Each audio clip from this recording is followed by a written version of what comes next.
सर्वोपनिषदो गावो दोग्धा गोपालनन्दनः पार्थो वत्स सुधीर्भोक्ता दुग्धं गीतामृतं महत्. Gita in a nutshell. Namaskar to the soul who has found time to listen to Gita in a nutshell. Who said Gita is difficult to read and understand? Who said how to find time to read the Gita? Here is a simple way to be close to this great work, divine work, enthralling book, enthusing book, energizing book, enlightening book. Oh, it's not a book, it's the song divine sung by the Lord Krishna himself. That enchanting flute player of Vrindavan who steals the hearts of devotees wherever he goes. He sings his way through the Gita.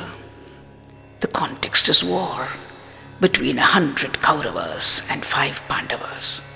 The inner battle is always on between the good minority and the wicked majority. The chosen disciple and representative man, as Aurobindo put it, stands at the crossroads of life.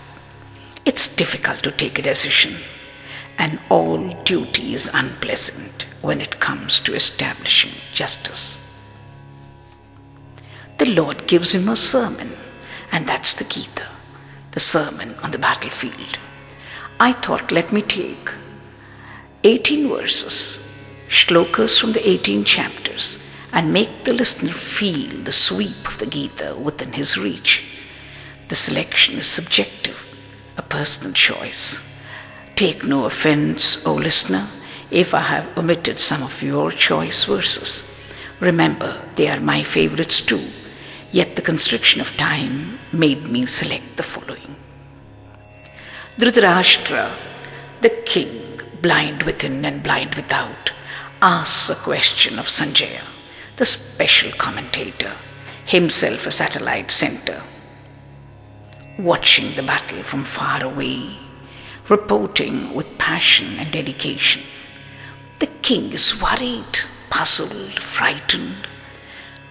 His words reveal his thoughts, as our thoughts are also revealed through our words. The question asked by the king is a seminal one, the one that triggers off the entire Gita.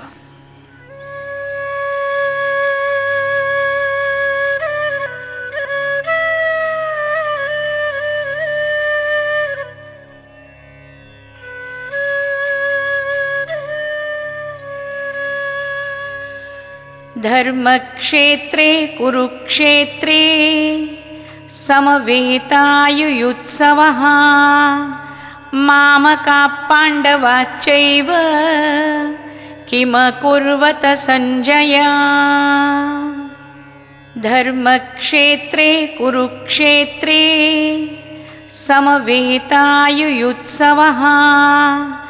मामका पाण्डवाश्चैव किमकुर्वत Sanjay. O Sanjaya, tell me, what did my own sons Kauravas and Pandavas do on the battle of Kurukshetra, the righteous battlefield of ours? This is the question asked by the king. What can people do on the battlefield but fight? What is the king's confusion due to? It's elementary. The battlefield is a righteous one. Sri Krishna, who is Dharma himself, is the great hero, making his appearance with a bang. And remember, Dharmaraja is the leader of the group.